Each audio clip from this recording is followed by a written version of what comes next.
अस्सलाम वालेकुम, मैं हूं अब्दुल रहमान। आप देख रहे हैं मेरा यूट्यूब चैनल। इस वीडियो के अंदर हम एक इंतहाई अफसोसनाक वाक़े के ऊपर डिस्कशन करेंगे। जो भी वीडियोस हम बनाते हैं, एक से एक ऐसा वाक़या आता है, कोई भी पॉजिटिव न्यूज़ हमें इस तब्दीली गवर्नमेंट में, फ़रिश्तों की हुकूमत में भी नहीं मिल रही। अफ़सोस के साथ कहना पड़ रहा है, आज की वीडियो मैंने सोचा नहीं था। कल तक मैंने कभी नहीं सोचा था कि मुझे ये वीडियो भी बनानी पड़ेगी, क्योंकि जो पिछली गवर्नमेंट थी उसके अंदर हमारा जो उनके साथ इख्तिलाफ था, या हमने इसलिए इमरान खान साहब को वोट दिया था कि इस सिस्टम को वो चेंज करेंगे। एक ऐसा सिस्टम जिसके अंदर हर बंदा ही करप्ट है, हर शाख पे उल्लू बैठा है। अगर वो एक एक ऐसा बंदा आता है जो कि कहता है कि मैं इस सिस्टम को चेंज करूँगा, वो कोई नई बात करता है, तो उसको सारा का सारा माफिया मिलके उसके पीछे पड़ जाता है, उसको हटा दिया जाता है। और यही हुआ है। मैं बात कर रहा हूँ सीसीपीओ लाहौर उमर शेख साहब के बारे में, माफ़ कीजिएगा साबिक सीसीपीओ लाहौर उमर शेख के बारे में, जिनको अब हटा दिया गया है ओहदे से। इस मामले में कोई दूसरी राय नहीं है कि पहले दिन से जब वो उन्होंने चार्ज संभाला था, तब से लेकर उनके पीछे हाथ धोकर पड़ा हुआ था मीडिया। और एक माफिया जो है, मीडिया भी माफिया का ही हिस्सा है, जो कि किसी भी अफसर को, चाहे वो ब्यूरोक्रेसी में हो चाहे गवर्नमेंट में हो, जो भी कोई अच्छा काम करने की कोशिश करता है, नए स्टैंडर्ड्स को सेट करने की कोशिश करता है, उसको हटा दिया जाता है। वीडियो में मैं आपके साथ शेयर करूंगा कि कौन ऐसे लोग हैं जिनकी वजह से उमर शेख साहब को हटाया गया है ओहदे से। हर महकमे के अंदर, चाहे पुलिस का हो, कोई भी महकमा हो, सैकड़ों अफसर आते हैं, बड़े बड़े अफसर आते हैं जिनके नाम बड़े बड़े होते हैं, फैमिली बैकग्राउंड, बहुत बड़े बड़े फैमिली बैकग्राउंड होते हैं। लेकिन ऐसे बंदे बहुत कम आते हैं जो कि अपना नाम छोड़ जाएं। ज़्यादातर लोग आते हैं और चले जाते हैं, किसी को नाम भी नहीं पता होता। लेकिन मैं गारंटी के साथ कह सकता हूं कि उमर शेख एक ऐसा पुलिस ऑफिसर है जिसको बहुत ज़्यादा देर तक याद रखा जाएगा। वो पुलिस ऑफिसर एक ऐसा पुलिस ऑफिसर है जो कि जहां भी जाता है उसकी किसी के साथ नहीं बनती। और ज़ाहिर है, जब 99% लोग एक जैसे होंगे और उसमें 1% लोग एडजस्ट होने की कोशिश करेंगे तो नहीं हो सकते। साबिक सीसीपीओ लाहौर उमर शेख को 2019 में लाहौर का सीसीपीओ लगाया गया था। वज़ीर आज़म इमरान खान उनके बारे में कह चुके हैं कि बहुत ही काबिल ऑफिसर हैं और उनको उनके ओहदे से नहीं हटाया जाएगा। लेकिन जब उन्होंने चार्ज संभाला तो उनमें क्या स्पेशल बात थी जो कि दूसरे ऑफिसर्स में नहीं होती। उन्होंने जब लाहौर में चार्ज संभाला तो उन्होंने कहा कि मुझे 90 दिन दे दें, 90 दिन में लाहौर खुद कहेगा कि मैं चेंज हो गया हूँ। और उसके बाद उन्होंने ऐसे ऐसे काम किए लाहौर में जो कि शायद कोई पुलिस ऑफिसर सोच भी नहीं सकता। ज़्यादातर ऐसे ऑफिसर्स होते हैं, किसी भी महकमे में दे ले, चाहे गवर्नमेंट में हो, किसी भी महकमे में हो, जो कि जब सर्विस में होते हैं तो उनका ईमान नहीं जागता, लेकिन जब वो रिटायर हो जाते हैं तो वो ऐसे ऐसे मशवरे देते हैं कि पुलिस को ये करना चाहिए, इस महकमे को ये करना चाहिए। लेकिन उमर शेख की एक बात जिसको दाद देनी चाहिए वो ये है कि महकमे में होते हुए, सर्विस में होते हुए उन्होंने कई बार ये बात कही कि जिस तरीके से फ़ौज में कोर्ट मार्शल होते हैं, इसी तरीके से अगर पुलिस में कोर्ट मार्शल का सिस्टम आ जाए तो पाकिस्तान की पुलिस ठीक हो सकती है। और ये एक ऐसा पॉइंट है, मुझे नहीं लगता कि कोई ऐसा पाकिस्तानी होगा जिसको इस पॉइंट के ऊपर इतराज़ होगा या वो इससे डिसएग्री करेगा।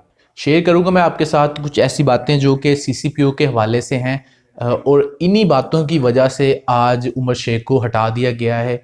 2021 जिसके बारे में कल तक हम सोच रहे थे कि नई उम्मीदें, पाकिस्तान के लिए एक बड़ा अच्छा साल साबित होगा, लेकिन इमरान खान साहब के होते हुए बड़े ही अफसोस की बात है कि नए साल के पहले ही दिन हमें एक ऐसा सीन नज़र आया जिसमें जो करप्ट माफिया है वो जीत गया, जबकि एक काबिल, एक निडर जो ऑफिसर है वो हार गया। उमर शेख साहब ने जब लाहौर में सीसीपीओ का चार्ज संभाला तो पुलिस को तो आप जानते ही कि पूरे पंजाब की पुलिस कैसी है, बल्कि पूरे पाकिस्तान की पुलिस में ही हम एक तरीके से ही उनको कह सकते हैं।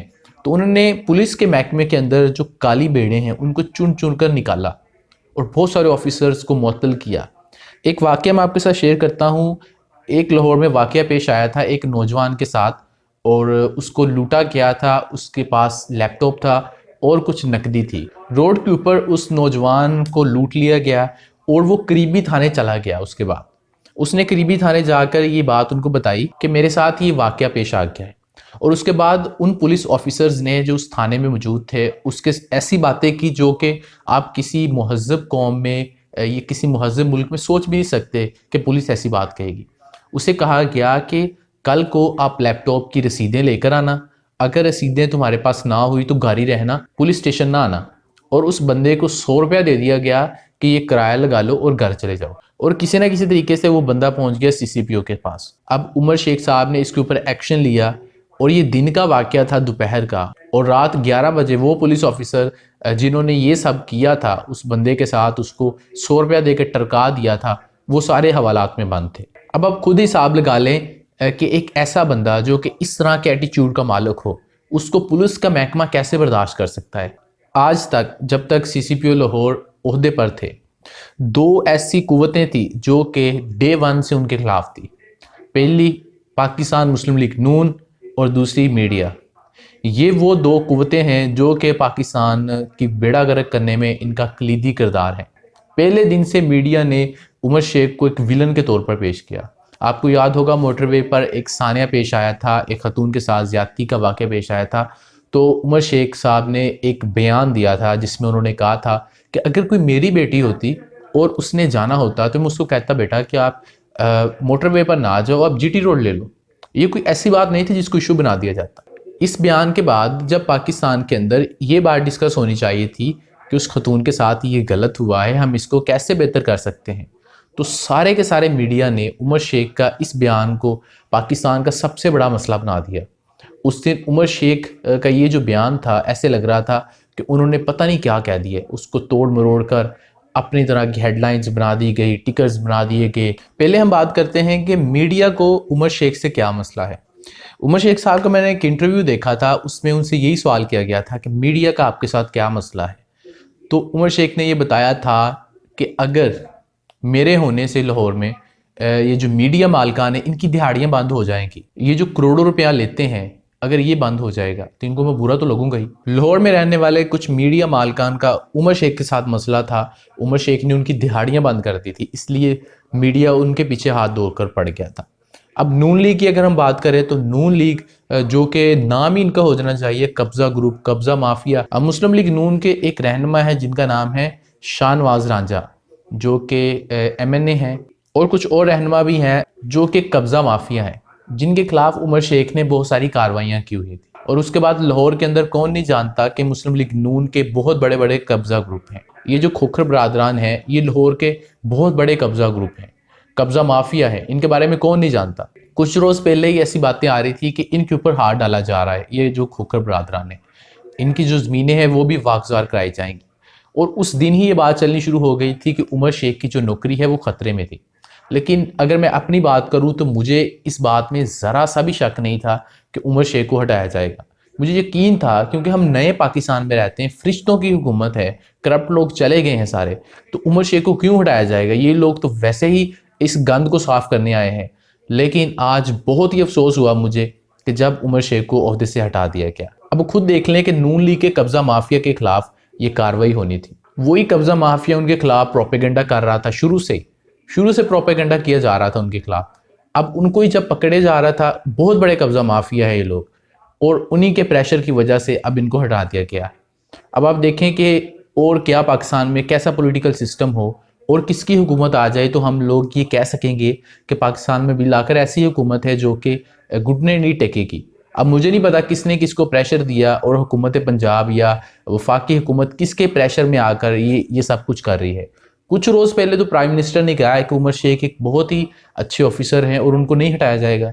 आज के इस वाक़े के बाद एक बात जो कंफर्म हो चुकी है वो ये है कि इस सिस्टम के अंदर अगले कोई 10-20 साल में कोई ईमानदार बंदा काम नहीं कर सकता, चाहे पंजाब हो, सिंध, बलोचिस्तान, कश्मीर, कहीं पर भी हो।